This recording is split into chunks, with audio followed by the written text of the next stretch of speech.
So, here's a question I get all the time this time of year. Should you be dividing your hellebores right now?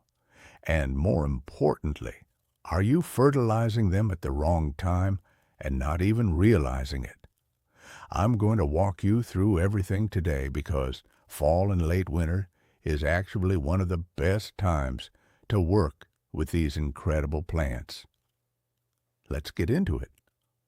What Hellebores are. If you're not familiar with Hellebores, also called Lenten Roses, let me tell you why I think every shade garden needs them. These are those gorgeous early bloomers that start flowering in late winter when almost nothing else is happening in the garden. They have these nodding flowers in whites, pinks, purples, even this beautiful chartreuse green. The reason I love them so much is they're tough as nails. They handle shade beautifully, and once they're established, they pretty much take care of themselves. They're evergreen in most climates, so even in the dead of winter, you've got this nice foliage holding the garden together. When to divide hellebores now? The best times to divide hellebores are either fall or spring. How to divide them? So, here's how I divide them. First, I dig up the entire clump. You want to go wide and deep because hellebores have these thick, fleshy roots that spread out. Don't be timid with your shovel.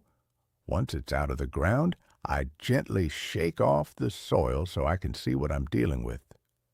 You're looking for natural divisions in the crown. That's where the stems emerge from the root mass. You want each division to have at least 3 to 5 stems and a good chunk of roots attached. I use a sharp knife or a clean spade to split the clump. Clean cuts heal better than tearing, so don't use your hands. Then you replant each division at the same depth it was growing before. Hellebores don't like being planted too deep. Firm the soil around the roots and water them in really well. Where to plant hellebores? Hellebores want shade or part shade. They'll tolerate more sun in cooler climates. I keep them in dappled shade under trees or on the north side of a fence or house. They like rich, well-drained soil. If your soil is heavy clay like mine, work in some compost before you plant. They don't want to sit in water, but they also don't want to dry out completely. I keep most of mine in pots. Bad spots? Full sun in the heat of summer and wet, boggy areas. When and how to fertilize. Here's where people mess up. Late winter is actually the perfect time to feed your hellebores. Right now, as they're gearing up to bloom, they want nutrients. I use either a good layer of compost like black cow around the base of the plant, or you can use a slow-release organic fertilizer. Something balanced. You don't want a high-nitrogen fertilizer because that pushes foliage at the expense of flowers. If using fertilizer, scratch it into the soil surface, keep it away from the crown, and let the rain or watering do the rest. That's it. One feeding in late winter sets them up for the whole season. All right, let's recap really quick. Fall and spring is the time to divide hellebores if you need to. Dig them up carefully, split them at natural divisions, and replant at the same depth. They want shade, good drainage, and rich soil.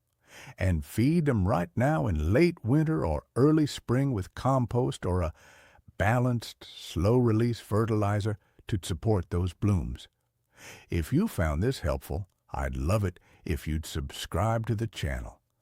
I put out new videos every week on practical gardening tips like this. And if you got hellebores in your garden, let me know in the comments how they're doing this year. I love hearing from you.